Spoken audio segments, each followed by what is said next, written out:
dia, irmãos. Bom dia. Para quem me conhece, meu nome é Hélio, eu sou da Igreja Central de Arujá, daqui eu e minha esposa Alcione. Nós estivemos aqui desde domingo, né? Hoje é o último dia da nossa programação da Semana da Colheita. E como a gente fez durante a semana toda, a gente vai estudar a Palavra de Deus, pegue nas Bíblias, a gente vai ler várias passagens, algumas passagens complexas também, como a gente fez durante toda a semana.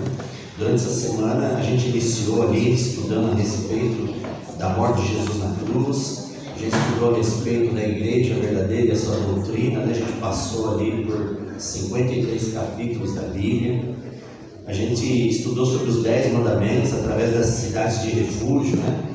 Que estava aqui, e depois também a gente estudou a respeito do Espírito e Profecia.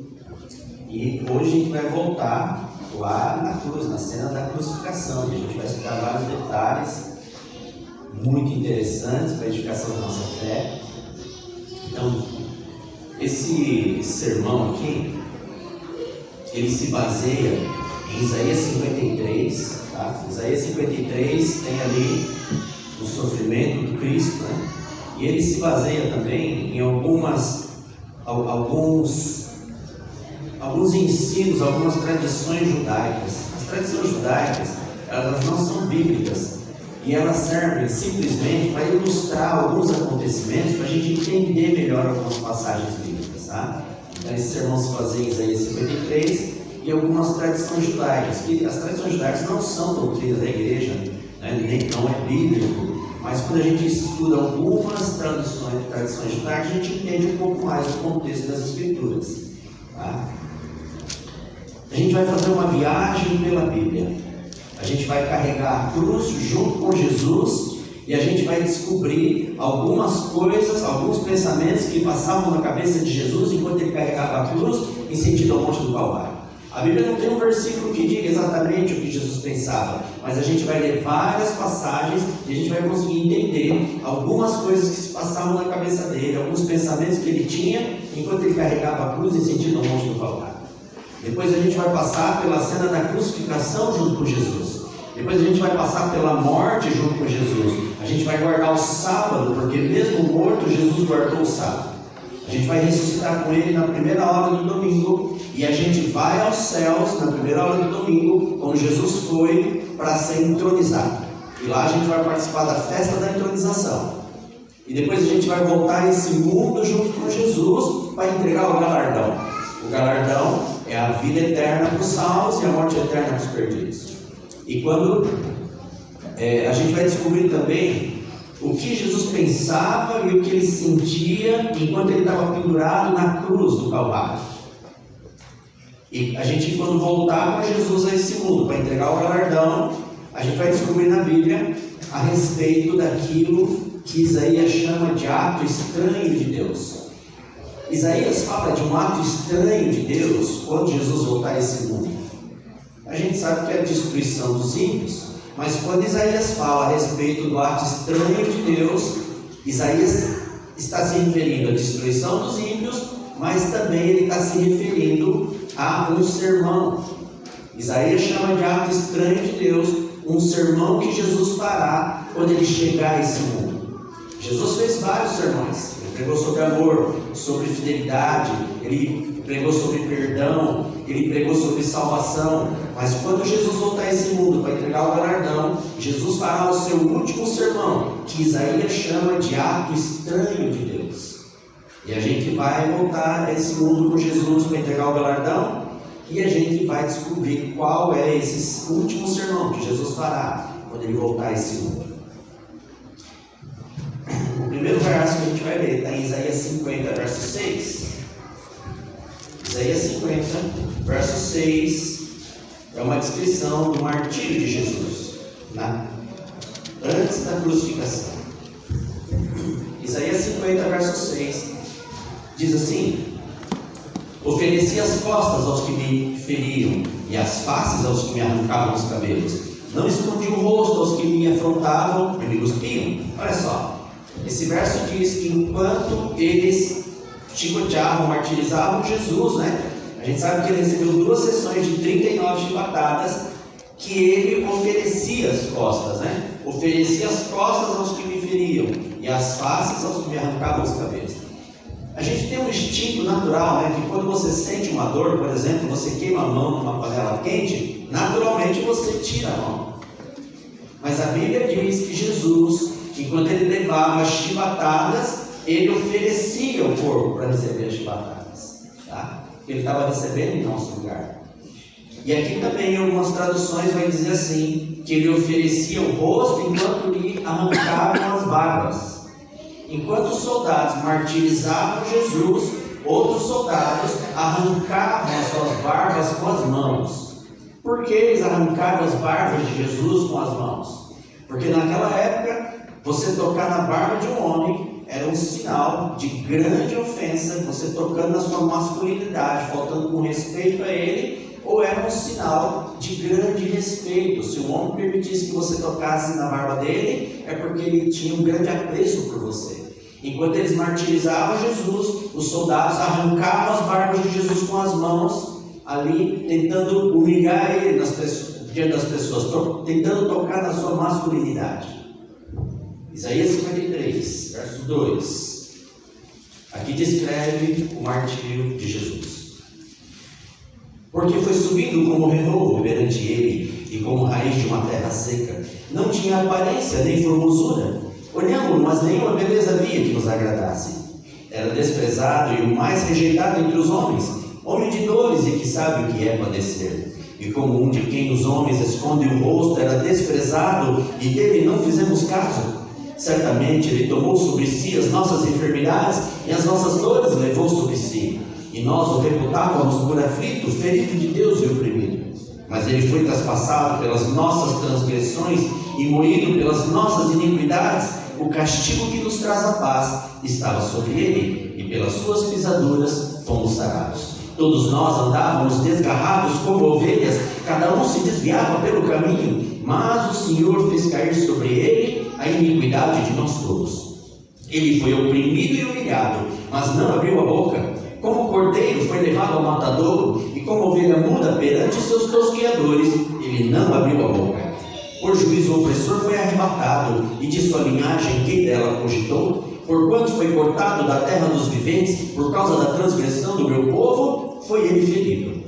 Designaram-lhe a sepultura com os perversos, mas com o rico esteve na sua morte, posto que nunca fez injustiça, nem dolo algum se achou em sua boca. Todavia, ao Senhor agradou moê-lo, fazendo-o enfermar. Quando der ele a sua alma como oferta pelo pecado, verá sua posteridade e prolongará os seus dias, e a vontade do Senhor prosperará nas suas mãos.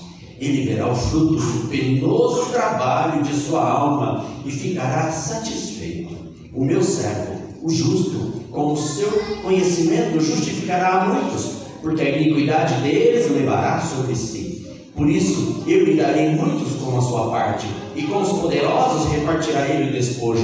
Porquanto derramou a sua alma na morte, foi contado com os transgressores, contudo levou sobre si o pecado de muitos, e pelos transgressores intercedeu.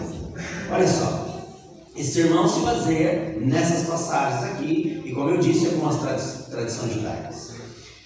Para a gente descobrir na Bíblia o que Jesus pensava enquanto ele carregava a cruz em sentido ao Monte do Calvário, aonde iria ser crucificado, a gente vai ter que conhecer a história de um homem chamado Simão, um homem que ajudou Jesus a carregar a cruz. Para a gente descobrir o que Jesus pensava, um dos seus pensamentos em sentido ao Monte do Calvário, a gente vai ter que conhecer a história desse homem.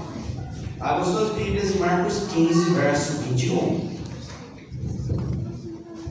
Marcos 15, 21. A Bíblia não fala muito a respeito de Simão, aquele homem que ajudou a Jesus a carregar a cruz. Em Marcos 15, 21, nós temos o versículo que mais traz informações sobre esse homem. E diz assim: Simão leva a cruz de Jesus. E obrigaram a Simão, sireneu, que passava, vindo do campo, pai de Alexandre e de Rufo, a carregar-lhe a cruz. Então esse verso diz que ele foi obrigado a ajudar Jesus a carregar a cruz. E diz que o nome dele é Simão. Simão é o nome de judeu. Lembra Simão Pedro, o apóstolo de Jesus? Então esse homem tinha o nome de judeu, Simão, mas diz que ele era sireneu. Sireneu não é um nome, é uma nacionalidade. Está dizendo que Simão era sireneu. Ele era nascido na cidade de Cirene. Cirene é uma cidade que ficava no norte da África. Ou seja, Simão era africano. Essa cidade de Cirene ficava no norte da África, mais ou menos a 1.500 quilômetros de Jerusalém. E o que esse africano, com o nome de judeu, estava fazendo ali em Jerusalém, naquela sexta-feira em que Jesus foi crucificado? E esse verso traz mais uma informação. Diz assim, que passava vindo do campo. Por causa dessa pequena citação, que passava vindo do campo, desenvolveu-se várias teorias a respeito de Simão. Na verdade, o que a gente tem são teorias a respeito da origem desse homem. E como a Bíblia diz que ele passava vindo do campo naquela sexta-feira, quando Jesus vai ser crucificado, desenvolveu-se uma teoria de que Simão seria um agricultor, que ele trabalhava nos arredores de Jerusalém, por isso que diz que ele passava vindo do campo. A gente vai usar uma outra teoria hoje, tá? São teorias, a gente não sabe se é realmente assim que foi. A teoria que a gente vai usar hoje é que Simão, uma das teorias que existe, Simão, ele não era um agricultor, que a Bíblia diz assim, ele passava vindo do campo. Por quê?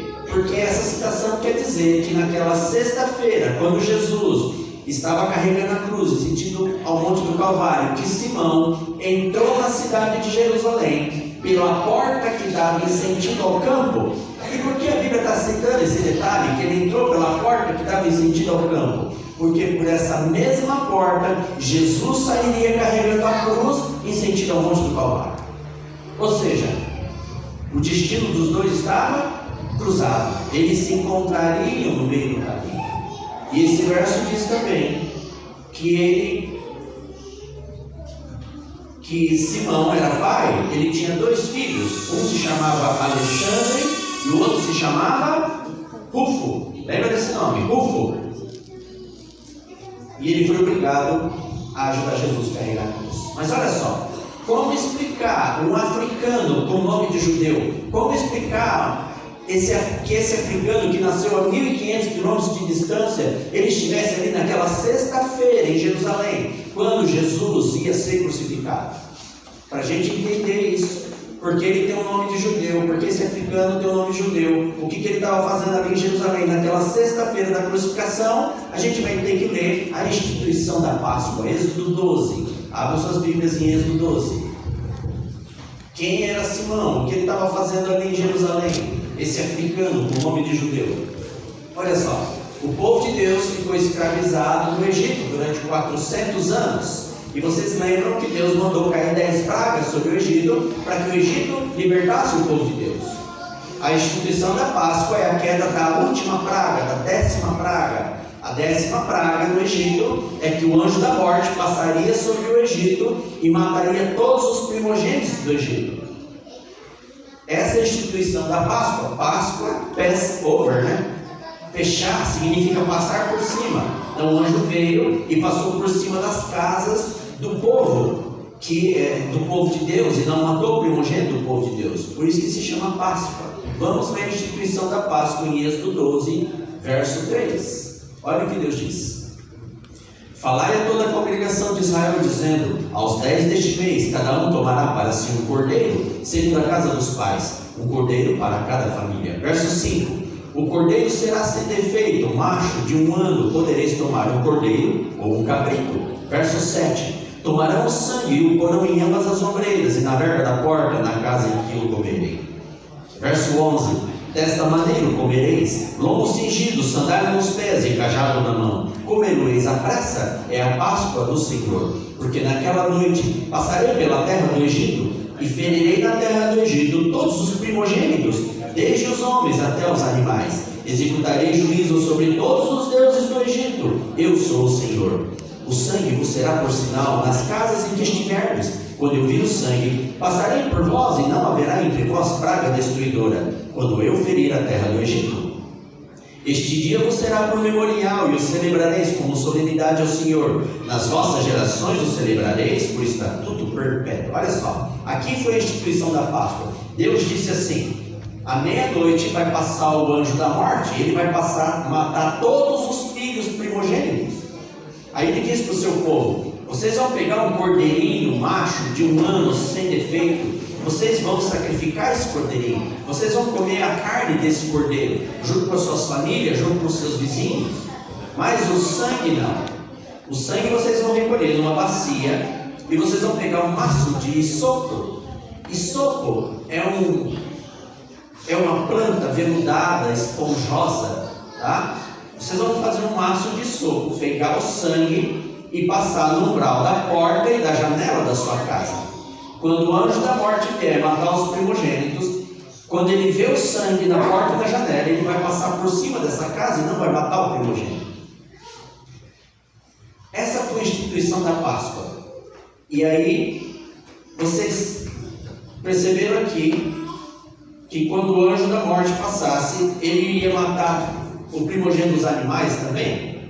Ele diz aqui que quando o anjo da morte viesse, mataria o primogênito dos animais, inclusive. Por que Deus matou o primogênito dos animais? Porque os egípcios adoravam vários animais como deuses. E quando o nosso Deus matou o primogênito dos animais, era como se ele dissesse: esses deuses de vocês, os animais, não têm poder nenhum diante de mim.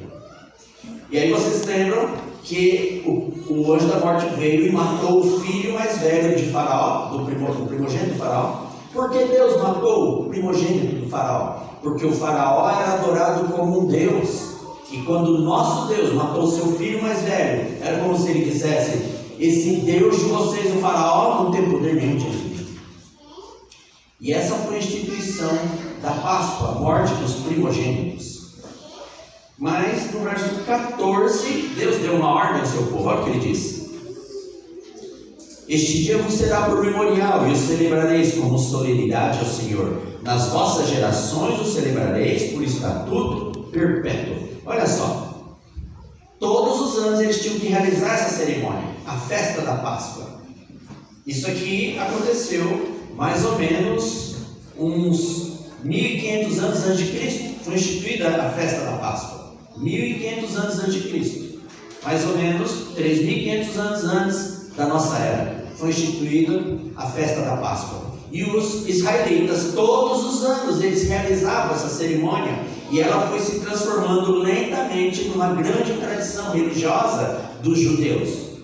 Naquela sexta-feira, 1500 anos depois, na sexta-feira, quando Jesus morre na cruz, estava sendo realizada a festa da Páscoa. A festa da Páscoa começava na quinta-feira à tarde, ela entrava na sexta-feira. E Jesus morre na sexta, quando ainda era a festa da Páscoa, e também estava sendo realizada a festa dos pães asmos.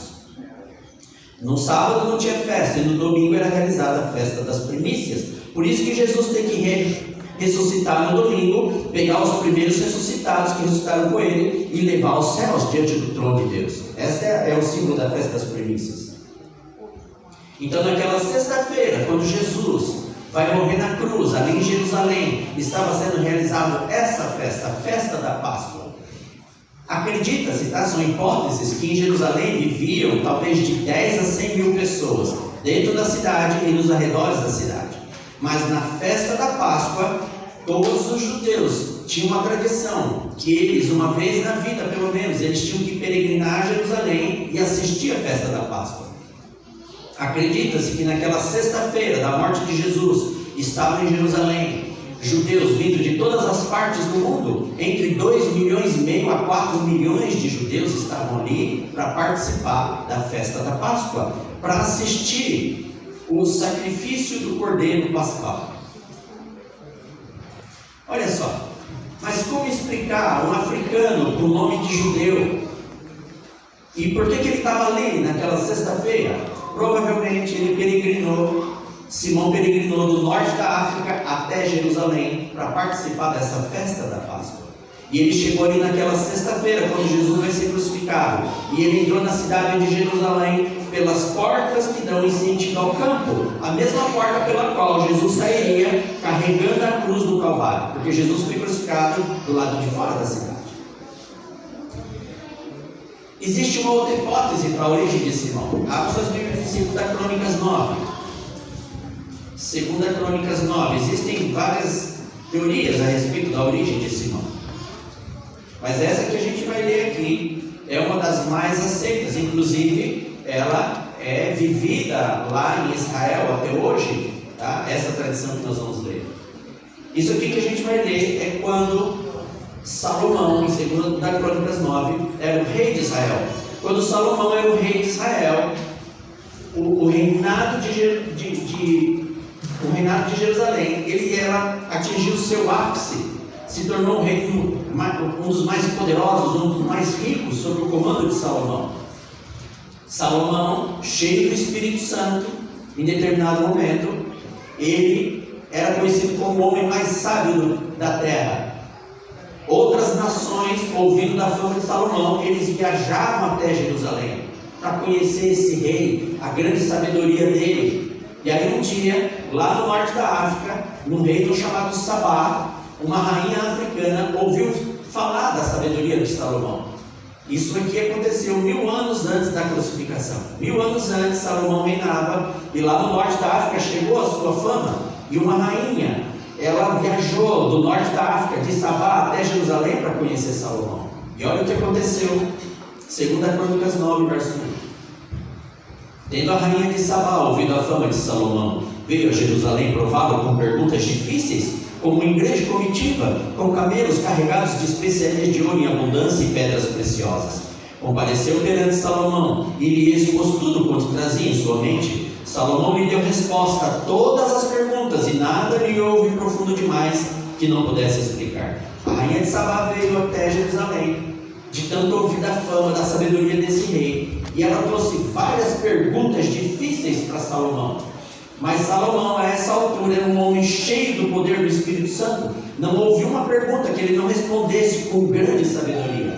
E aí então, olha o que a rainha de Sabá declarou no verso 8. Bendito seja o Senhor teu Deus, que se agradou de ti para te colocar no seu trono como rei para o Senhor teu Deus. Porque o teu Deus ama Israel para o estabelecer para sempre. Por isso te constituiu rei sobre ele, para executar juízo e justiça. A rainha de Sabá, vendo toda a glória do reino, toda a sabedoria daquele rei, ela declara: bendito seja o Senhor teu Deus. Acredita-se que a rainha de Sabá, ela se converteu ao Deus de Israel. E quando a rainha de Sabá voltou para o seu reino, lá no norte da África, ela pregou a respeito do Deus de Israel. Isso explicaria por que havia africanos convertidos. Isso explicaria por que Simão tinha o nome de judeu e viajou até Jerusalém para assistir a festa da Páscoa. Mas, segundo a tradição judaica, quando a rainha de Sabá saiu de Jerusalém e voltou para o norte da África, ela também teria voltado grávida de Salomão. Se vocês pesquisarem na internet, em 1991, o povo de Israel fez uma grande operação para trazer do norte da África vários cristãos, vários descendentes judeus que estavam sendo massacrados. Tá? Eles começaram a tirar esse povo pela terra, Operação Êxodo, não sei se vocês já ouviram falar, e por fim tiraram eles com aviões lá da África, que eles estavam sendo mortos lá, e trouxeram esse povo africano para Jerusalém. Lá deram casas, terras, e eles vivem até lá hoje. Por que que Israel foi lá buscar esses africanos? Porque acredita-se que esses africanos eram os descendentes da rainha de Sabá e de Salomão. Então eles são considerados como sendo parte do povo de Israel. Então, existe essa teoria de que Simão, ele era um dos descendentes da rainha de Sabá e de Salomão. Isso explicaria porque um africano tinha nome de judeu, nome de Simão. Isso explicaria porque um africano era convertido ao Deus de Israel. Explicaria porque ele peregrinou 1.500 quilômetros, ele andou durante 2 a 3 meses até Jerusalém. E ele chegou ali em Jerusalém naquela manhã de sexta-feira, amanhã quando Jesus ia ser crucificado. Mas ele peregrinou para participar e assistir à festa da Páscoa. Essa é a teoria que a gente vai usar no dia de hoje.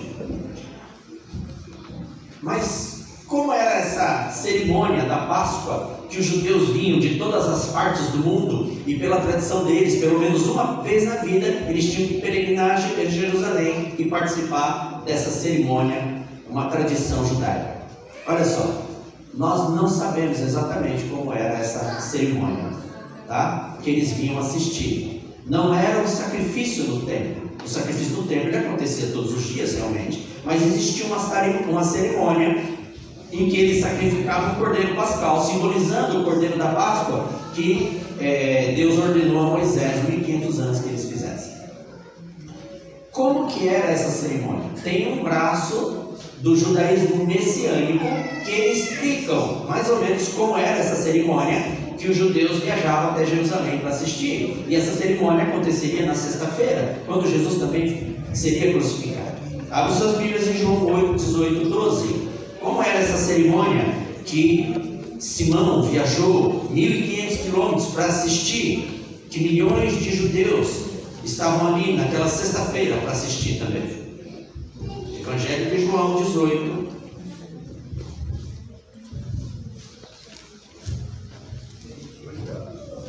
verso 12. Olha o que diz aqui. Aqui narra quando Jesus foi preso no Getsemane. Olha o que diz. Assim a escolta, o comandante e os guardas dos judeus prenderam Jesus, manietaram-no. Olha só, à meia-noite, quando Jesus foi preso no Getsemane, a Bíblia diz que manietaram Jesus, tá? Vocês lembram que quando eles vieram prender Jesus, Pedro sacou a espada e cortou a orelha de Malco?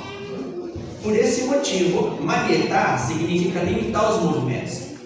Como um dos discípulos pegou a espada, cortou a orelha de Malco, acredita-se que provavelmente eles manietaram as mãos de Jesus, amarraram as suas mãos para trás, para que ele não fizesse a mesma coisa. Vocês lembram que os outros discípulos fugiram todos correndo quando eles prenderam Jesus? Por esse motivo também, provavelmente amarraram os pés de Jesus também, para que ele não fugisse correndo. Ou seja, quando eles manietaram, esse verso diz que eles manietaram Jesus, significa que amarraram suas mãos para trás e amarraram os seus pés. De forma que ele andava manetando. Manetando significa mancando. Hoje em dia não se usa muito esse termo, né? Mas quem é da minha idade, vocês lembram de Mané Garrincha, jogava na seleção? Ele não era maneta, porque ele mancava, ele tinha uma perna mais curta que a outra, tá? Então a Bíblia diz que quando eles prendem Jesus, eles manietaram Jesus. Jesus foi levado com as mãos amarradas para trás e com os pés amarrados, ele foi levado dessa maneira, para ser interrogado pelo sumo sacerdote. Como que era esse sacrifício que os judeus vinham uma vez por ano a Jerusalém assistir o sacrifício pascal? Não era realizado dentro do templo, como a gente estuda no lugar santo e santíssimo. Era um outro sacrifício simbólico, tá? Ali para as pessoas verem. Era realizado em um outro salão. Algumas pessoas conseguiam entrar ali para assistir. Não era todo mundo, porque vinham milhões de pessoas. Esse sacrifício, segundo a tradição de uns judeus messiânicos, era dessa maneira aqui. Quem realizava esse sacrifício, eles acreditam que era o sumo sacerdote. A gente aprende que o sumo sacerdote só entra em cena no dia da expiação, não é isso? Mas hoje se sabe que o sumo sacerdote, ele tinha outras atribuições durante o ano todo, tá? Então, os judeus acreditam que quem realizava essa cerimônia simbólica na frente ali do povo, dentro de um átrio muito grande, era o sumo sacerdote também. Vocês lembram que a roupa do sumo sacerdote, na barra, tinha vários sininhos? Lembram, né? Está escrito em Deuteronômio 38, 39, isso aí. Então eles acreditam que essa cerimônia que Simão andou 1500 quilômetros para assistir, essa cerimônia que ia ser realizada na sexta-feira, quando Jesus seria crucificado, ela era mais ou menos assim. O sumo sacerdote, ele separava um cordeirinho branco, macho, de um ano, durante 4 dias. Ele ficava observando se aquele cordeiro não tinha nenhuma doença, nenhum defeito. Depois de 4 dias, ele pegava aquele cordeirinho, enfiava ele 7 vezes dentro da água. Era uma espécie de ritual de purificação dos judeus, mas também para ver se ele não tinha nenhum defeito debaixo do pelo.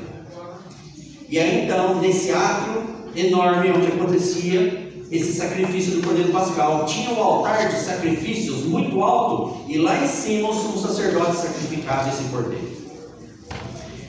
Depois de 4 dias, as pessoas ali na festa da Páscoa vinham, elas, quando chegavam a Jerusalém, irmãos, vindo de todas as partes do mundo, quando eles chegavam nos portões, tinha uns tanques de água muito grandes, eles tinham que tirar a roupa suja, se lavar e vestir uma túnica de linho branca e fina.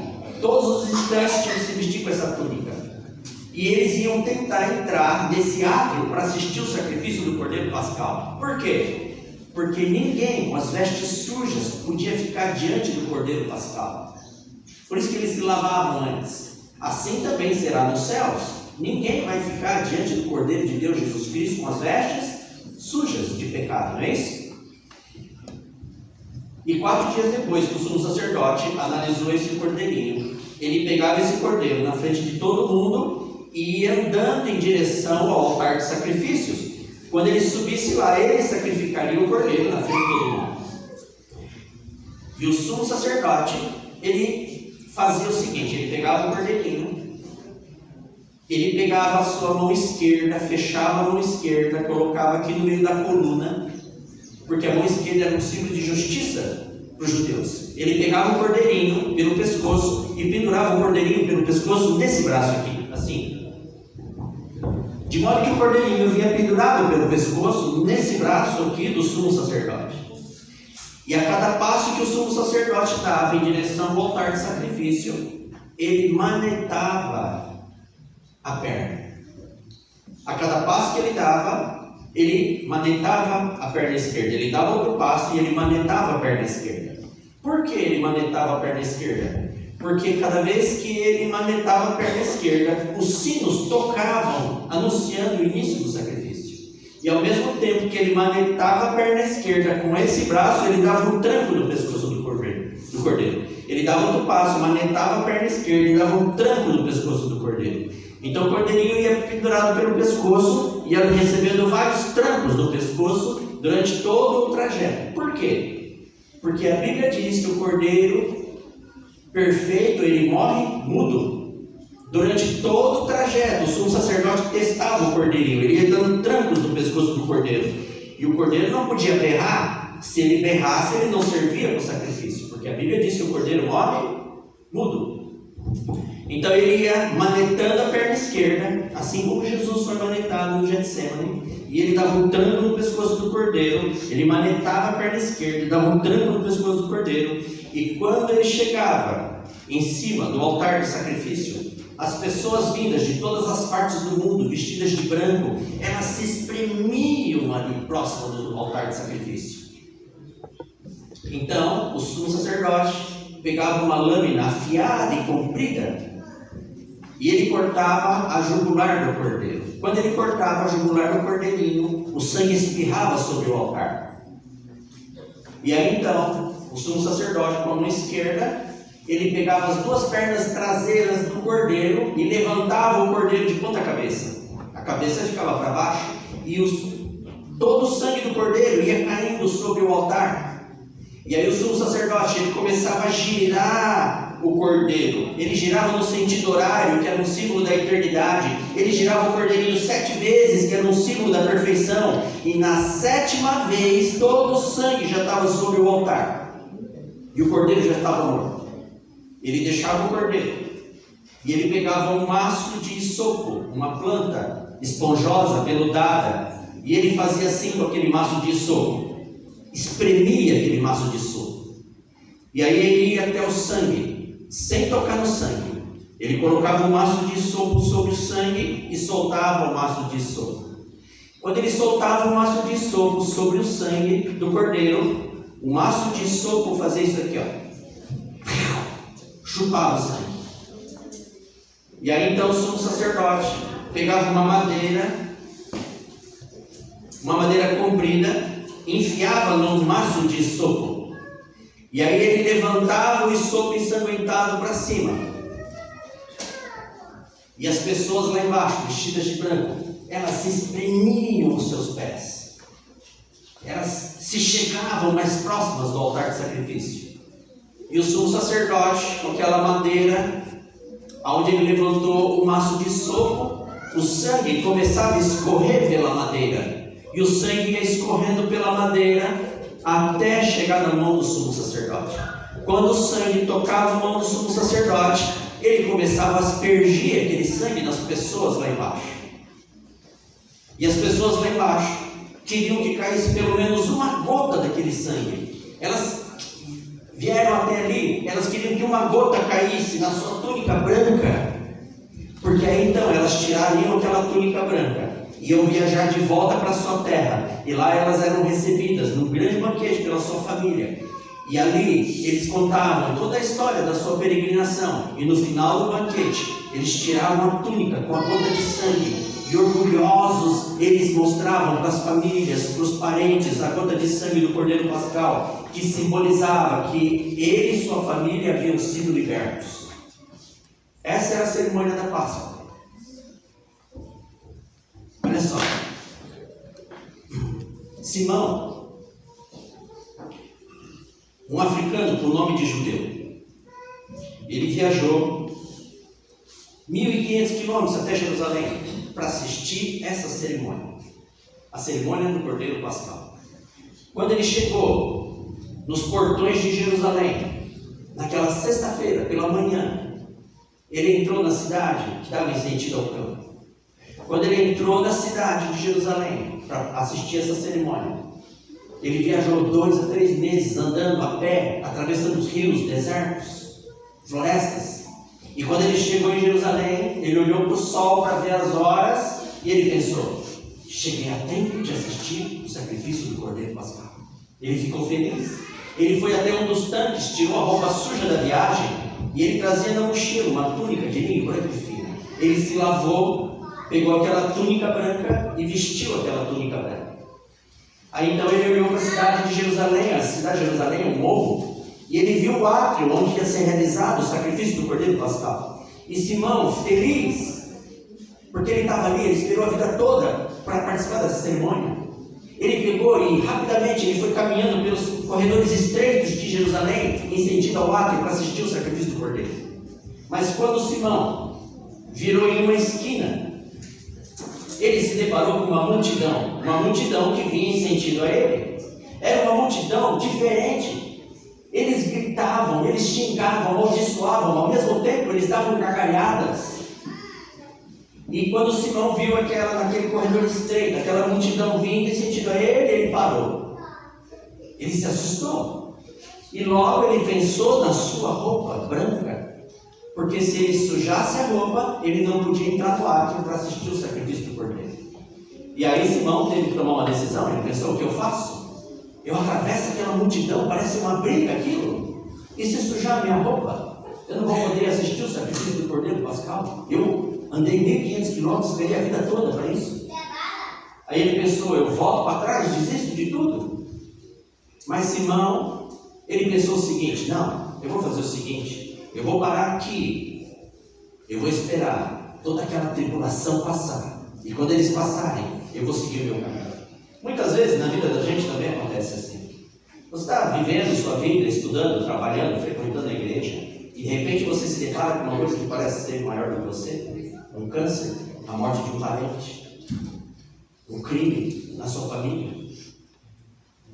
Quando vem provas grandes na sua vida, grandes demais, que você acha que não pode com aquilo, você tem que parar e ter fé de que aquilo vai passar. Você não deve voltar para trás. Muitas vezes você não deve enfrentar todo aquele problema enorme que está vindo em sentido de você. Simão teve fé, ele pensou: eu vou parar aqui, tudo isso vai passar, e aí eu vou continuar o meu caminho. Assim nós devemos fazer também. Então Simão, para não sujar suas roupas, ele se encostou na parede e ficou esperando aquela multidão passar por ele. Era uma multidão raivosa. Na frente daquela multidão vinham 12 cavaleiros romanos, 2 fileiras de 6 cavaleiros com estandarte de Roma. 2 fileiras de 6 cavaleiros com estandarte de Roma. Eles vinham na frente da multidão, anunciando que Roma ia crucificar alguns bandidos. Eles vinham abrindo caminho em meio à multidão. Simão se encostou na parede. Aqueles 12 cavaleiros, 2 fileiras de 6 cavaleiros com estandarte de Roma, passaram na frente de Simão. Ele viu os cavaleiros abrindo caminho. Depois ele olhou para a multidão de novo. Na frente da multidão vinha um homem. Esse homem, ele tinha enrolado na mão e amarrado no seu corpo uma corda. A corda estava amarrada naquele homem e ele trazia a corda todinha enrolada no seu braço. E Simão, encostado na parede, esperando a multidão vir passar por ele, ele viu na frente da multidão aquele homem que andava atrás dos cavaleiros. Aquele homem, ele trazia uma corda toda enrolada no seu braço e amarrada no seu corpo, e ele vinha arrastando a corda. Aquele homem, em cada passo que ele dava um tranco na corda. Ele dava outro passo, ele dava um tranco na corda. E assim, aquele homem passou na frente de Simão, arrastando aquela corda, dando trancos naquela corda, indo atrás dos 12 cavaleiros. Simão olhou para a corda e viu que a corda ia lá no meio da multidão. E a multidão foi se aproximando, e Simão viu que a corda estava amarrada no pescoço de um homem. Esse homem, ele tinha uma placa pendurada no pescoço e tinha a corda amarrada nele. Eles faziam assim. Essa placa que vinha pendurada no pescoço dos criminosos, ela tinha 3 furos. Ela tinha um furo na ponta, tinha um furo no meio e um furo na outra ponta. O furo do meio era para pregar a placa na cruz. O furo da ponta, eles faziam assim. Eles amarravam a corda na cintura do prisioneiro, para ele não fugir. Depois passavam a corda nesse primeiro buraco da madeira. E aí enrolavam a corda várias vezes no pescoço do condenado. E depois passava a corda de novo nesse buraco. De maneira que a placa ficava pendurada ali no pescoço do prisioneiro. E aí ficava escrito seus crimes. E na outra ponta da corda, ela ia amarrada no corpo do carrasco e toda enrolada no braço do carrasco. Porque o carrasco trazia o prisioneiro amarrado no seu corpo, ele enrolava a corda no seu braço e ele ia arrastando aquele homem. Por quê? Porque a ordem de crucificar era do carrasco. A responsabilidade sobre o prisioneiro era do carrasco. Por isso o carrasco amarrava o prisioneiro no seu próprio corpo, enrolava a corda no braço, e ele ia arrastando aquele homem até em cima do monte do Calvário, e quando chegasse lá, ele ia pregar aquele homem na cruz. Se o prisioneiro fugisse, a responsabilidade era dele. Se matasse o prisioneiro antes de chegar na crucificação, a responsabilidade era dele. Por isso o carrasco trazia o prisioneiro amarrado no seu corpo. Ele ia arrastando o prisioneiro para cima do monte do Calvário, onde ele pregaria aquele homem na cruz. Simão ficou encostado na parede. Os 12 cavaleiros romanos passaram a galope com estandartes de Roma, anunciando que eles iam crucificar os bandidos. Atrás dos cavaleiros veio o carrasco, dando trancos naquela corda. Cada passo que ele dava um tranco na corda. Ele dava um passo e dava um tranco na corda. E aí o carrasco passou na frente de Simão. Simão olhou para a multidão, enraivecida, enlouquecida. Eles gritavam, xingavam, amaldiçoavam. Ao mesmo tempo eles davam gargalhadas. E a multidão foi se aproximando, e ele ficou assustado cada vez mais. E aquela corda vinha amarrada no pescoço de um homem, e aquele homem tinha uma placa pendurada no pescoço. E quando eles foram se aproximando, Simão foi se espremendo na parede. E quando a multidão chegou perto, ele olhou para a placa, e na placa estava escrito: Jesus de Nazaré, Rei dos Judeus. Quando a multidão veio, Jesus, a Bíblia diz, ele caminhou exatamente até os pés de Simão e ele caiu no chão. Jesus caiu exatamente nos pés de Simão. Quando Jesus caiu aos pés de Simão, a multidão, enraivecida, instigada pelo diabo, que não queria que Jesus cumprisse a sua missão, toda a multidão foi para cima de Jesus. Eles davam chutes, pontapés, pisoteavam, davam pedradas, cuspiam, amaldiçoavam, davam gargalhadas. O carrasco, quando ele percebe que Jesus caiu, ele olha, a multidão vai para cima para tentar linchar Jesus. Ele pensa: dessa vez eles vão linchar. É a terceira vez que ele cai. E o carrasco, ele começa a puxar, a arrastar Jesus pelo pescoço, ele começa a dar trancos na corda. Jesus está caído aos pés de Simão e ele vai levando trancos no pescoço, mas ele não fala nada.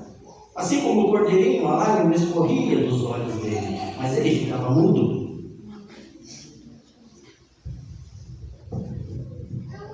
Olha só, quando o sumo sacerdote pegava o esopo, levantava o esopo para cima, ensanguentado, o sangue ia escorrendo pela madeira até tocar a mão do sumo sacerdote. Por isso que Jesus não podia morrer apedrejado, por isso Jesus não podia morrer pisoteado, por isso que ele não podia morrer à espada, porque o sangue de Jesus também tinha que escorrer pela madeira, assim como o sangue do cordeiro. E o carrasco ele vai puxando Jesus para tentar levantar Jesus. Jesus está caído aos pés de Simão. Ele vai levando vários trancos no pescoço, mas ele não fala nada, ele fica mudo. Os soldados a pé. Ele olha, dessa vez eles vão linchar. E o soldado ele vê encostado na parede um homem negro, alto, forte, vestido de branco, Simão. E aí o soldado diz para Simão: você levanta o prisioneiro. Simão, ele diz: não, eu não posso. Eu não posso sujar as minhas vestes. Eu não tenho nada a ver com isso. O Espírito de Profecia diz que Simão, seus filhos já haviam ouvido falar de Jesus Cristo. Mas naquela situação, eu entendo Simão. Pensa, ele andou 1.500 quilômetros, esperou a vida toda. Ele não podia sujar suas roupas, nem ele não podia entrar no ato para assistir o sacrifício do cordeiro. Mas o soldado insiste: você mesmo levanta o prisioneiro. Simão sabia que ele ia ter que ajudar Jesus, porque tinha uma lei romana que dizia o seguinte: se um romano mandar a qualquer pessoa de outra nação carregar uma carga, ele é obrigado a carregar por 1 milha. Era a lei. Por isso que Jesus disse: se te fizerem caminhar 1 milha, caminhe 2 com ele. Simão sabia que ia ter que ajudar Jesus, mas ele se nega, ele fala: não, eu não posso, eu vou sujar as minhas vestes.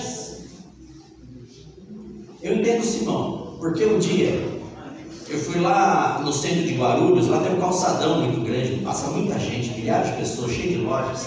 E eu lembro que um dia, no horário do meu almoço, eu trabalhava lá perto, e eu tinha 1 hora para descer lá na loja e procurar um negócio e comprar e voltar correndo do serviço, que era um pouco longe.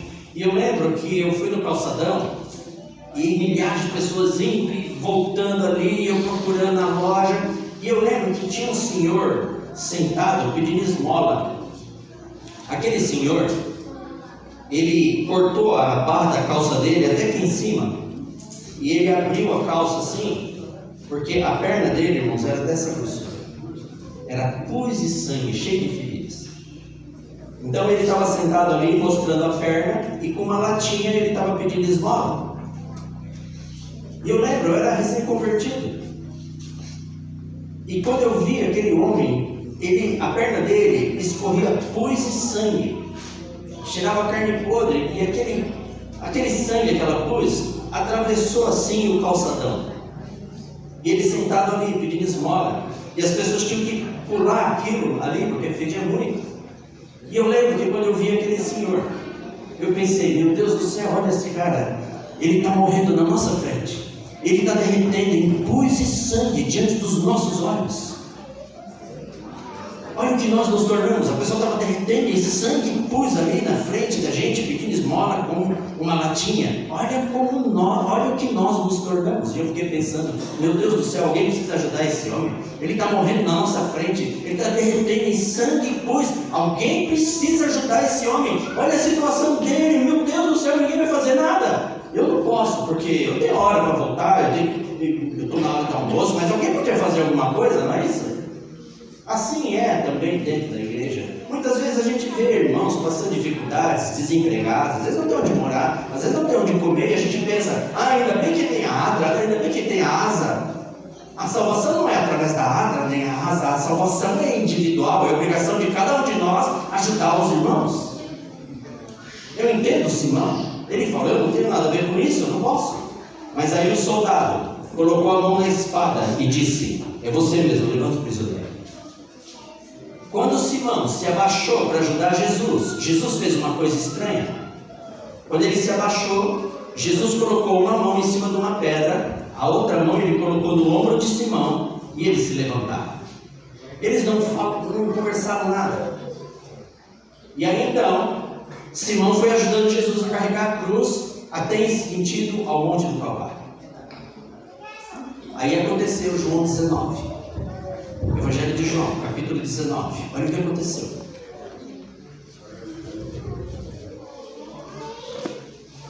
Verso 23. Desculpa, verso 17. A crucificação. Olha o que aconteceu. Tomaram eles, pois, a Jesus, e ele próprio, carregando a sua cruz, saiu para um lugar chamado Calvário, Gólgota em hebraico, onde o crucificaram, e com ele outros dois, um de cada lado, Jesus no meio. Pilatos escreveu também um título e o colocou no cimo da cruz. O que estava escrito era: Jesus Nazareno, Rei dos Judeus. Verso 23. Os soldados, pois, quando crucificaram Jesus, tomaram-lhe as vestes e fizeram 4 partes, para cada soldado uma parte, e pegaram também a túnica. A túnica, porém, era sem costura, toda tecida de alto a baixo. Disseram, pois, uns aos outros: não a rasguemos, mas lancemos sorte sobre ela, para ver a quem caberá, para se cumprir a escritura. Repartiram entre si as minhas vestes, e sobre a minha túnica lançaram sortes. Assim, pois, o fizeram os soldados. E junto à cruz estavam a mãe de Jesus e a irmã dela, e Maria, mulher de Clopas, e Maria Madalena. Vendo Jesus sua mãe junto a ela, o discípulo amado disse: mulher, eis aí teu filho. Depois disse ao discípulo: eis aí tua mãe. Dessa hora em diante, o discípulo a tomou para casa. Olha só, quando os 12 cavaleiros saem de Jerusalém pela porta que dá em sentido ao campo, porque Jesus é ser crucificado do lado de fora. Os 12 cavaleiros, eles vão em sentido ao Monte do Calvário. Eles saem daqueles corredores estreitos de Jerusalém, passam pelo portão. Atrás dos 12 cavaleiros vai o carrasco. Ele tem a corda amarrada no seu corpo e no seu braço. Ele vem arrastando Jesus pelos corredores estreitos. Jesus cai pela última vez. Quando ele cai, eles obrigam a Simão a ajudar ele. Quando Jesus caiu pela última vez, a multidão instigada por Satanás vai para cima de Jesus para tentar linchar. Eles dão chutes, pisoteiam, dão pedradas, gospem, amaldiçoam, dão gargalhadas. Jesus, ele sangrava muito, porque a Bíblia diz que ele recebeu 2 sessões de 39 chibatadas no corpo todo. Eles arrancaram as barbas de Jesus com as mãos, eles sangravam muito pelo rosto. Eles enfincaram uma coroa de espinho na sua cabeça e bateram com uma madeira para lhe enfincar. Eles sangravam pela cabeça, pelo rosto, pelo corpo todo. Enquanto Jesus carregava a cruz em sentido ao Monte do Calvário, ele deixava um rastro de sangue para trás. Muitas daquelas pessoas que iam atrás de Jesus, tacando pedras, zombando, dando gargalhadas, amaldiçoando, muitas delas estavam doentes. Quando elas pisavam no sangue de Jesus, elas eram curadas na hora, mas elas não percebiam. Elas continuavam dando pedradas, xingando e amaldiçoando.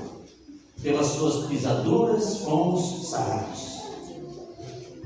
Nós também, nós nunca podemos nos esquecer de onde nós viemos, quem éramos nós antes de nós estarmos aqui. Nós não podemos receber a bênção de Jesus, Ele nos tira da vida que nós levávamos, nos traz aqui, tenta nos dar uma vida decente, uma vida com menos tribulação. A gente não pode se esquecer de onde Ele nos tirou, dos milagres que Ele já fez na nossa vida. Assim como aqueles homens que eram curados pelo sangue de Jesus, mas no mesmo instante estavam amaldiçoando, tacando pedras e zombando dele.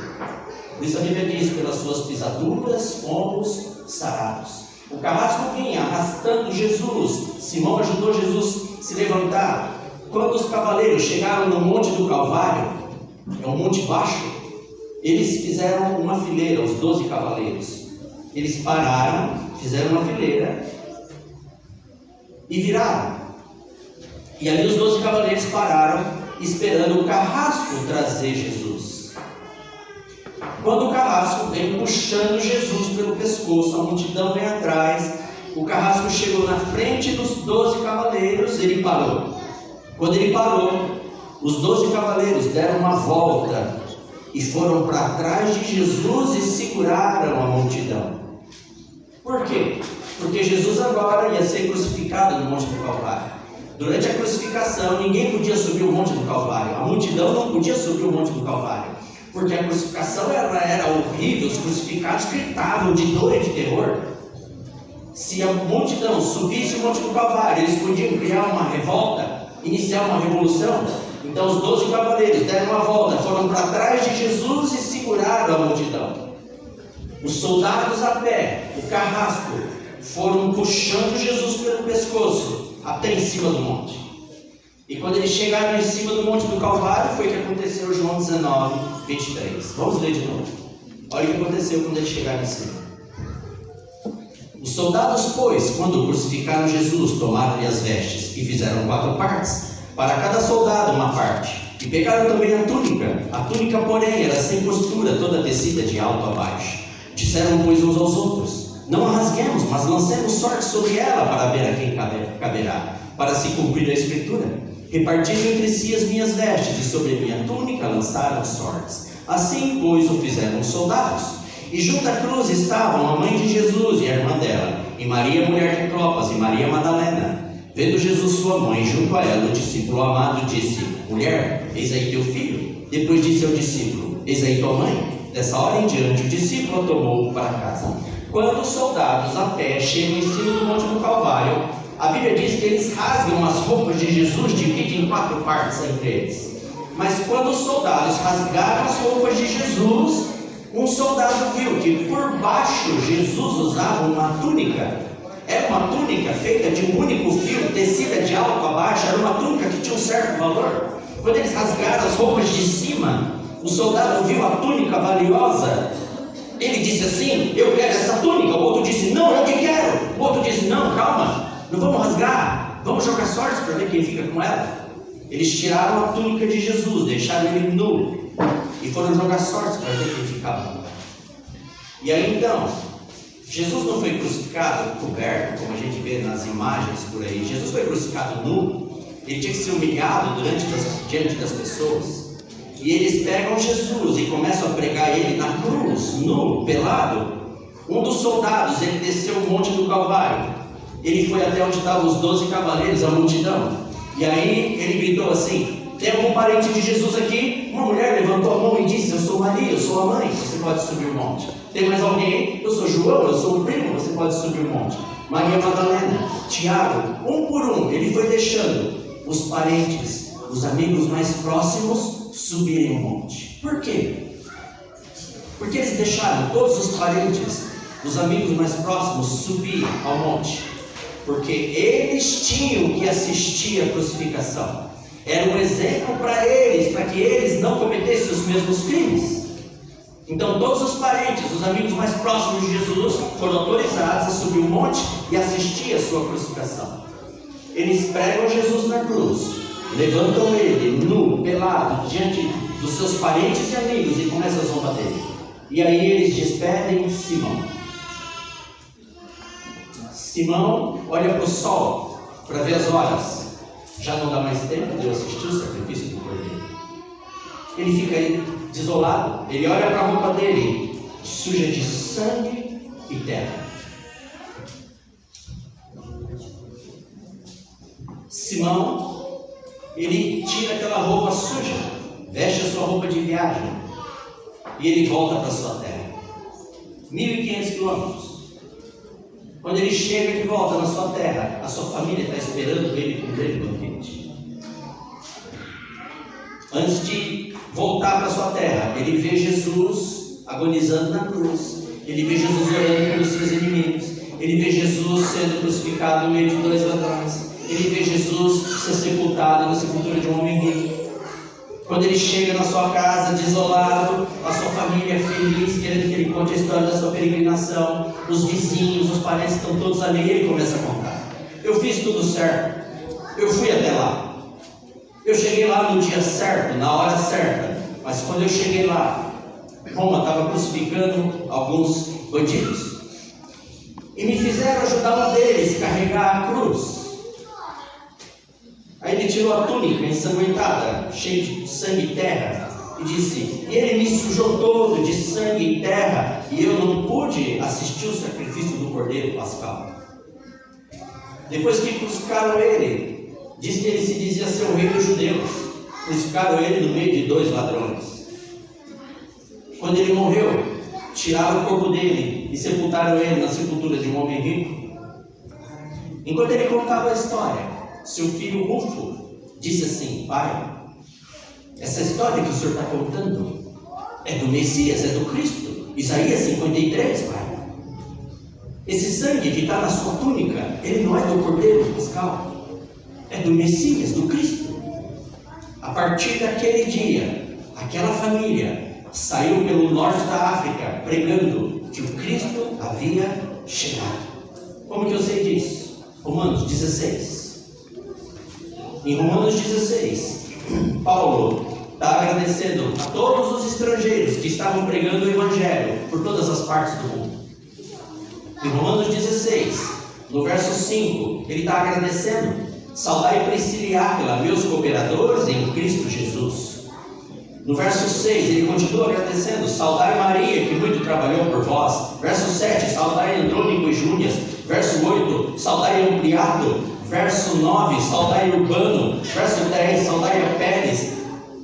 Mas quando ele chega no verso 13, ele diz: saudai Rufo, eleito no Senhor, escolhido do Senhor, e igualmente sua mãe, que tem sido mãe para mim. Rufo, filho de Simão, está no norte da África pregando que Cristo havia chegado. Enquanto Jesus carregava a cruz em sentido ao monte do Calvário, enquanto ele levava pedradas, zombavam, davam chutes e pontapés, cuspiam nele, Jesus sabia que um homem tinha andado 1.500 quilômetros, que ele estaria ali no meio da multidão. Jesus nunca tinha visto aquele homem, mas enquanto ele carregava a cruz, Jesus procurava por Simão desesperadamente, porque ele pensava: eu não vou morrer enquanto eu não mandar a minha palavra, porque eu tenho um povo lá no norte da África que adora espíritos e demônios, e eu não vou passar para a morte enquanto não mandar o meu sangue para eles. E Jesus, quando no meio da multidão ele viu Simão, Jesus caminhou até Simão e caiu exatamente nos pés de Simão. Na tradição judaica tem um costume que quando o menino faz 5 anos de idade, durante 9 anos ele tem que estudar a palavra de Deus. Quando ele completa 14 anos, esse menino é levado até a sinagoga, e lá 70 doutores da lei fazem perguntas para esse menino. Ele estudou 9 anos a Bíblia. Quando ele vai ser interrogado, esse menino, com 14 anos de idade, ele tem que recitar os 5 primeiros livros da Bíblia de cor. Quando esse menino erra uma das perguntas, olha o que acontece.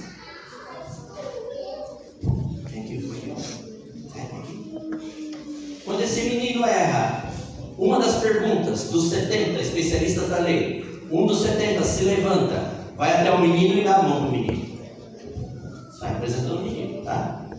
E aí, um dos 70 diz assim para ele: a você só resta trabalhar, constituir família e frequentar a igreja. E despede esse menino vai ter uma vida normal, como qualquer pessoa. Todos os discípulos de Jesus passaram por isso.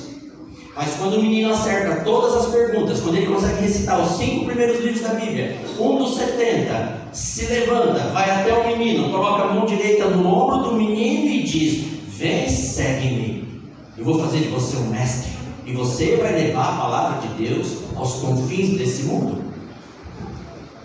A partir desse dia, esse menino vai estudar no templo, vai se tornar um mestre nas escrituras e vai sair pregando o evangelho mundo afora. Quando Jesus caiu aos pés de Simão,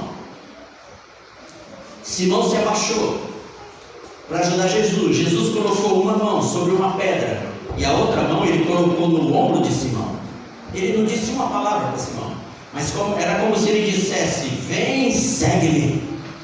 Você vai levar a minha palavra ao norte da África, porque eu tenho um povo lá que adora espíritos e demônios, e eu não vou passar pela morte sem mandar o meu sangue para eles.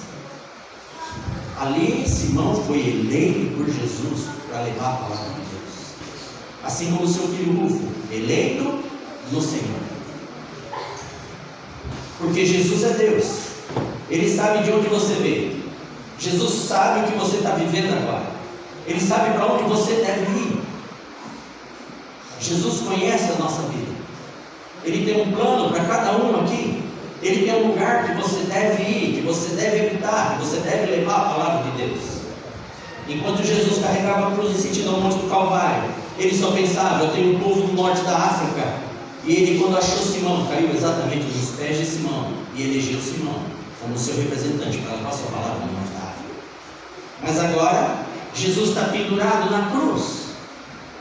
O que ele pensava na cruz? Salmo 23. Abra suas Bíblias, no Salmo 23. O que Jesus pensava enquanto ele estava pendurado na cruz? Olha só, o Salmo 23 é um dos salmos mais conhecidos da Bíblia. Vamos ler o Salmo 23.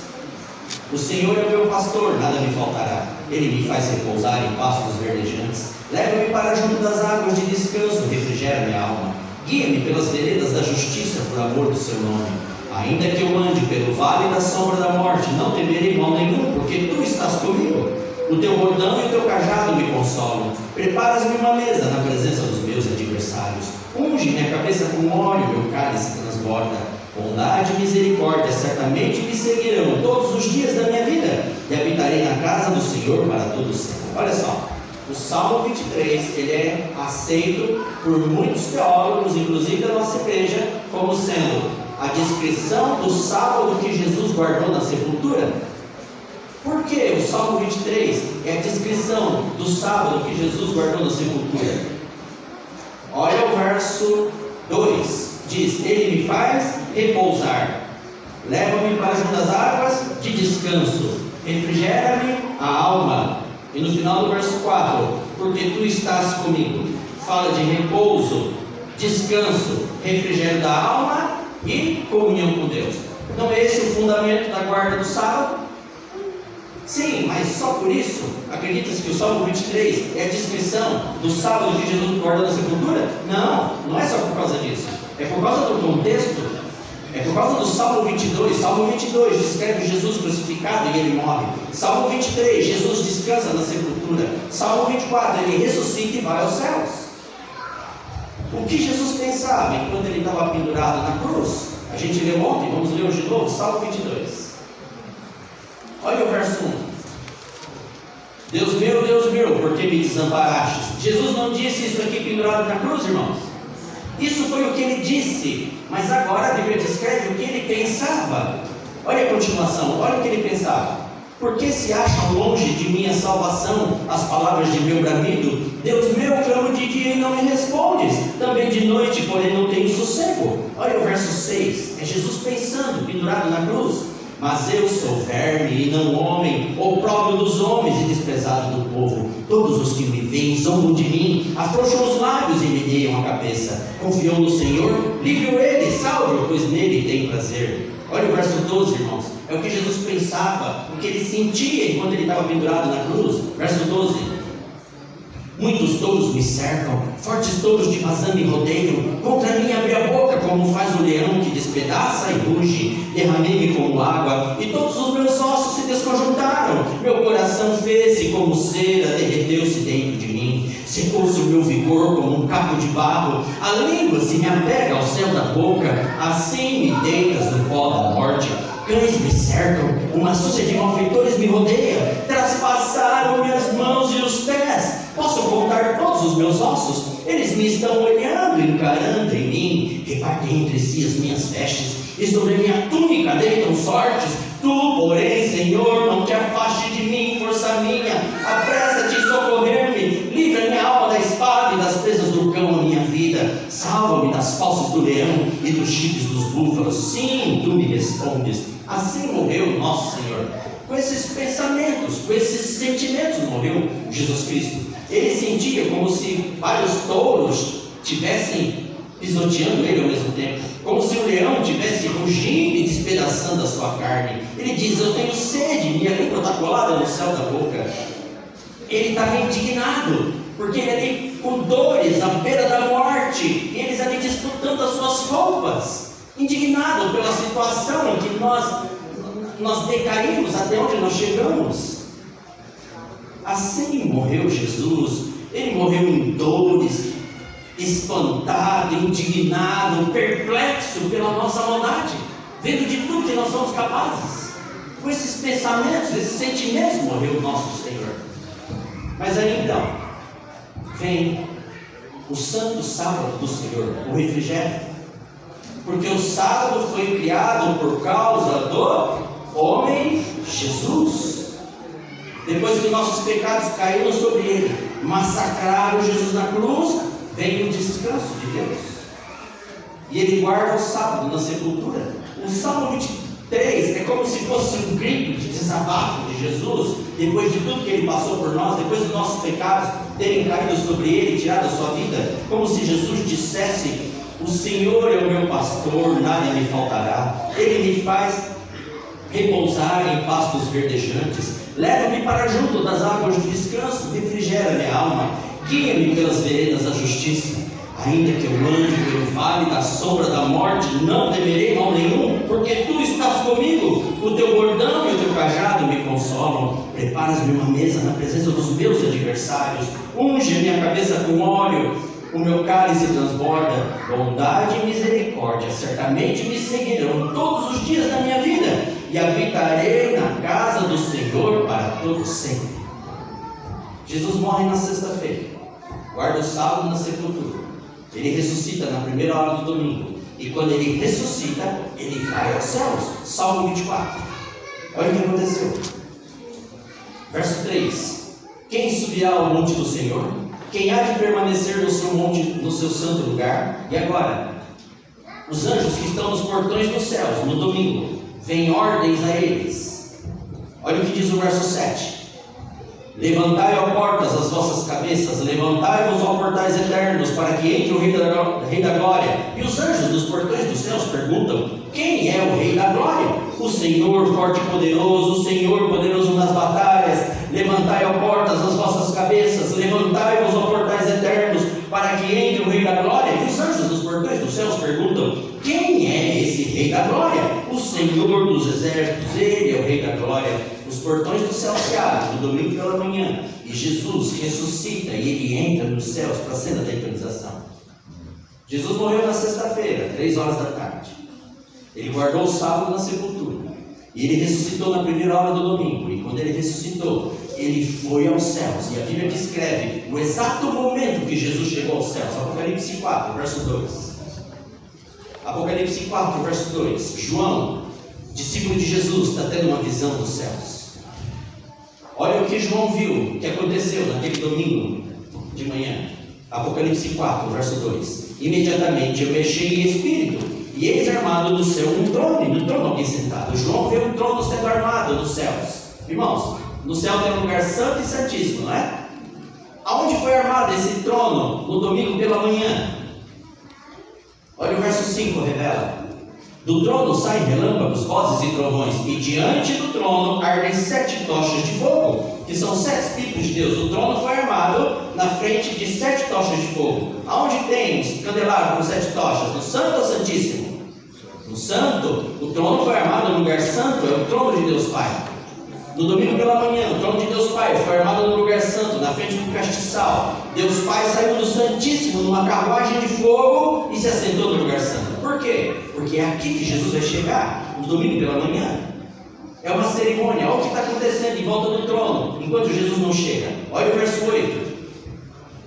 E os 4 seres viventes, tendo cada um deles, respectivamente, 6 asas, estão cheios de olhos ao redor e por dentro, e não tem descanso, nem de dia, nem de noite, proclamando: Santo, Santo, Santo, é o Senhor Deus, o Todo-Poderoso, aquele que era, que é e que há de vir. Quando esses seres viventes derem glória, honra e ações de graça ao que se encontra sentado no trono, ao que vive pelos séculos dos séculos, os 24 anciãos prostrar-se-ão diante daquele que se encontra sentado no trono, adorarão o que vive pelos séculos dos séculos, e depositarão as suas coroas diante do trono, proclamando: Tu és digno, Senhor e Deus nosso, de receber a glória, a honra e o poder, porque todas as coisas tu criaste. Sim, por causa da tua vontade vieram existir e foram criadas.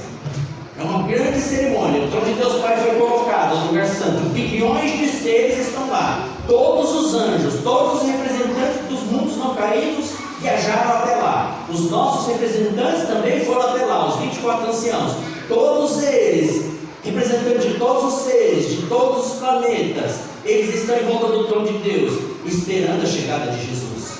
E agora a Bíblia descreve o exato momento que Jesus chegou na cerimônia da entronização. Apocalipse 5, versículo 6, diz assim: então vi no meio do trono e dos 4 seres viventes e entre os anciãos de pé um cordeiro, como tendo sido morto. Ele tinha 7 chifres, que são 7 olhos, bem como os 7 olhos, que são 7 Espíritos de Deus enviados por toda a terra.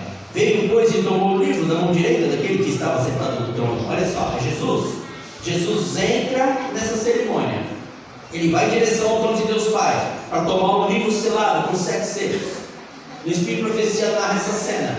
Diz que enquanto Jesus caminha em direção ao trono de Deus Pai, bilhões de anjos, bilhões de seres não caídos, os nossos representantes, os 24 anciãos, todos estavam lá em volta do trono de Deus Pai, aguardando a chegada de Jesus. Jesus ressuscita, vai aos céus, e ele vai em direção ao trono de Deus Pai para tomar o livro selado.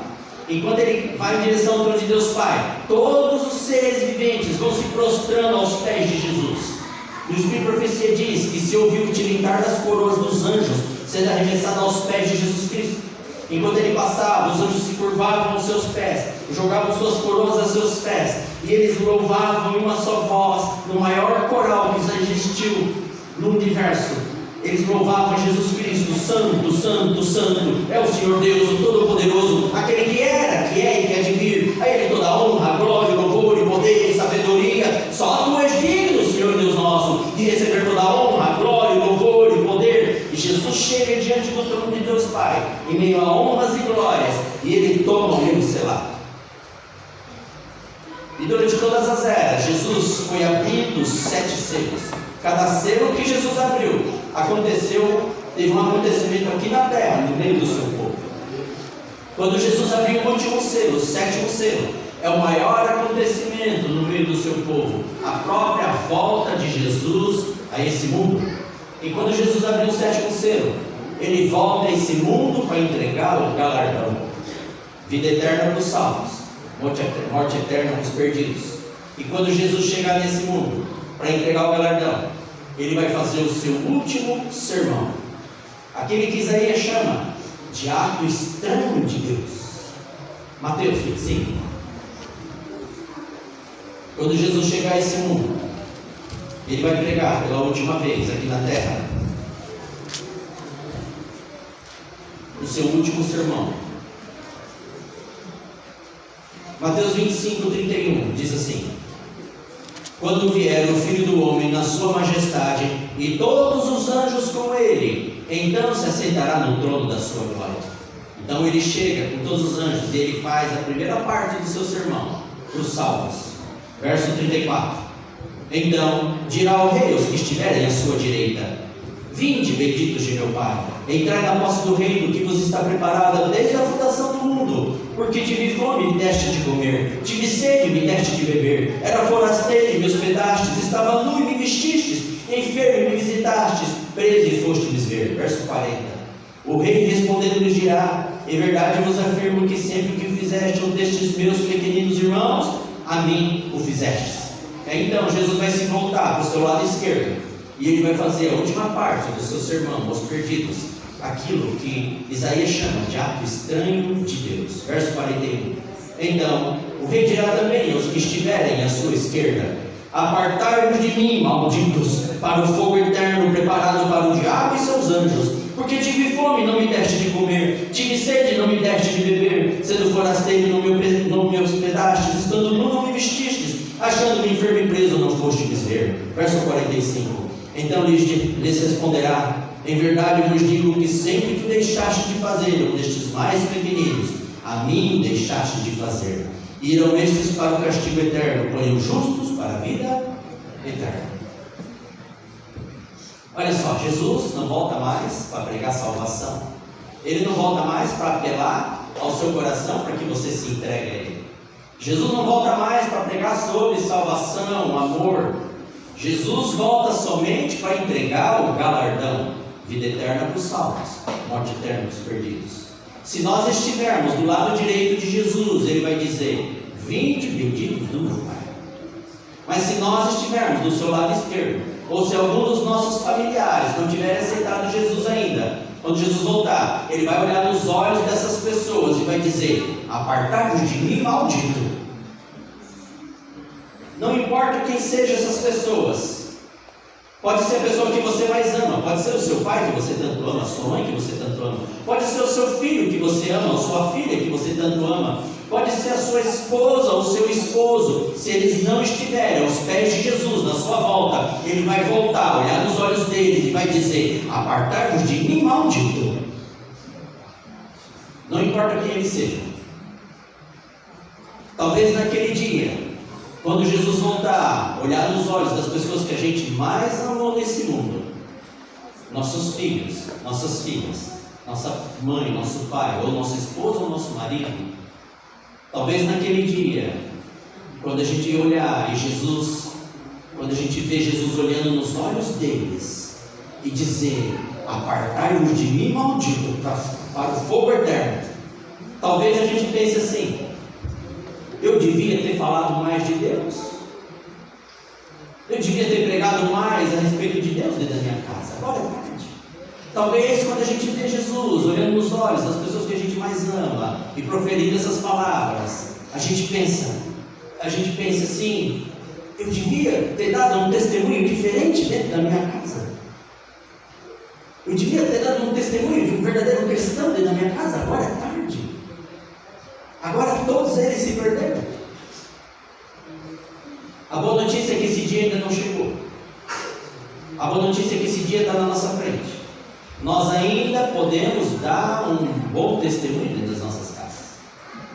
Nós ainda podemos aceitar Jesus Cristo através do batismo, entregar nossa vida para Ele e pedir que na sua misericórdia Ele transforme o nosso caráter, que Ele tire a mentira das nossas bocas, que Ele tire de nós os olhos maus, que Ele tire os nossos pensamentos maus. Aquele dia ainda não chegou. Ainda dá tempo daqueles que não se entregaram a Jesus Cristo se entregar ao batismo.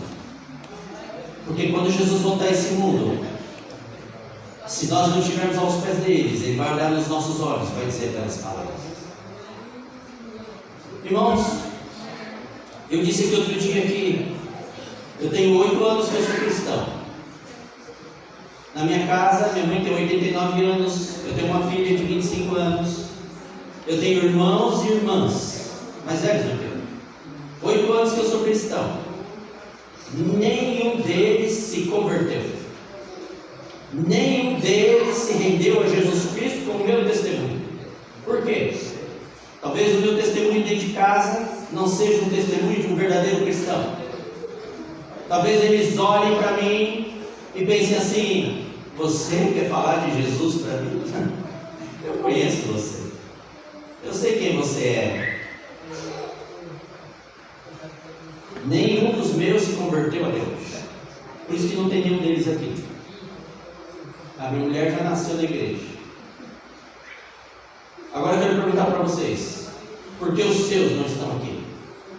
Cadê os seus filhos? Cadê os seus pais? Cadê os seus irmãos? Suas esposas, seus maridos? Por que eles não estão aqui? Por que eles não se renderam a Jesus Cristo ainda? Talvez o nosso testemunho não seja de um verdadeiro cristão. Talvez eles olhem para nós dentro de casa e pensem assim: para que eu vou lá na igreja? Para que eu vou guardar o sábado? Vou me batizar? Para ficar igual a você? Você está de brincadeira, né? Você quer que eu me torne cristão na sua igreja para ser igual a você? Eu conheço você. Por que eles não estão aqui, irmãos? Porque eles nos conhecem. Porque eles sabem quem nós somos de verdade. Nós somos quem nós somos, não quem nós achamos que nós somos. Por que os nossos não estão aqui? A porta da graça ainda está aberta. A gente ainda pode se entregar verdadeiramente ao Senhor.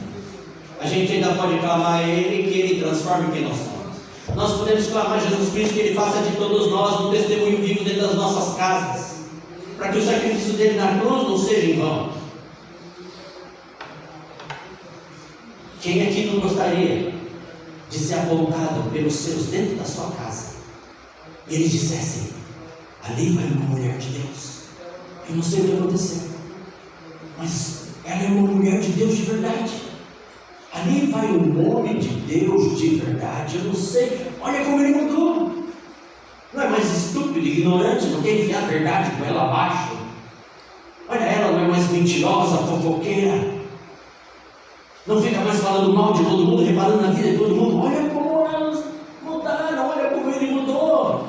Talvez seja verdade esse negócio de guarda-sábado, de ir naquela igreja, adorar Jesus Cristo. Porque olha só como elas mudaram.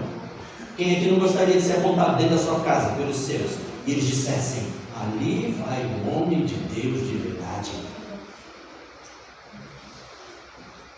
Por que isso não está acontecendo? Talvez porque a gente ainda tenha que se entregar mais a Jesus Cristo. A gente tenha que abrir mais o coração a Ele. E abrir o coração a Jesus é muito fácil. Eu vou ensinar mais uma vez aqui. Você volta para sua casa hoje. Você entra no seu quarto sozinho.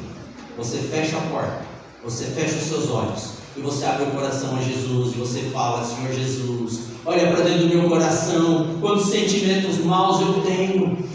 Olha quantos pensamentos maus, quantas más intenções. Olha minha boca maldita, que amaldiçoa a vida das pessoas. Meus olhos maus, que procuram o pecado de todo mundo. Senhor, tem misericórdia de mim, me transforma. Olha quanta maldade, egoísmo eu tenho dentro de mim. Olha o meu coração duro, orgulhoso e arrogante.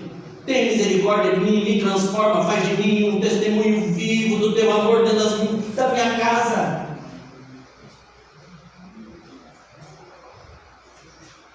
Que hoje, cada um de nós, não deixe que o sacrifício de Jesus na cruz seja em vão nas nossas vidas. O maior milagre que Jesus pode fazer é transformar quem nós somos. Curar um câncer, curar uma doença, abrir uma porta de emprego. Esse não é o maior milagre de Jesus. O maior milagre de Jesus é conseguir transformar quem nós somos. Um testemunho vivo de amor dentro das nossas casas, para os nossos. Para que naquele grande dia a gente não tenha que ver Jesus pronunciar aquelas palavras para as pessoas que a gente mais ama: apartai-vos de mim, malditos. Que Deus tenha misericórdia de cada um que está aqui. Que cada um daqui tenha coragem de confessar a Jesus quem você é de verdade. Eu sempre pensei que o cristão era um povo covarde, tinha que se agarrar a Jesus Cristo para conseguir alguma coisa. Mas hoje, sendo cristão, eu percebo que só é cristão quem tem coragem. Porque você tem que assumir quem você é. Você tem que chegar para ele e falar: eu sou mentiroso, eu sou adúltero, eu sou viciado em pornografia, eu sou mentirosa, eu sou orgulhoso, eu minto, eu sou desonesto, eu roubo, eu engano lá fora, eu cobiço as coisas dos outros. Você tem que ter coragem para você reconhecer quem você é. Você tem que ter coragem para ser cristão. Você tem que ter coragem para aceitar aquele sangue derramado na cruz. Que o Espírito Santo nos dê essa coragem, para que todos nós possamos entregar nossa vida a Jesus Cristo e viver como verdadeiros cristãos, reconhecendo quem nós somos, o quão mau é o nosso caráter, para que assim Ele possa transformar quem nós somos e fazer de nós todos testemunhas vivas do seu amor dentro das suas casas, junto às pessoas que vocês mais amam. Nós vamos finalizar cantando o hino Rude Cruz mais uma vez. Depois nós vamos voltar aqui e orar ao Senhor. Vamos louvar de pé.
Vamos nos colocar de joelhos e falar com o Senhor.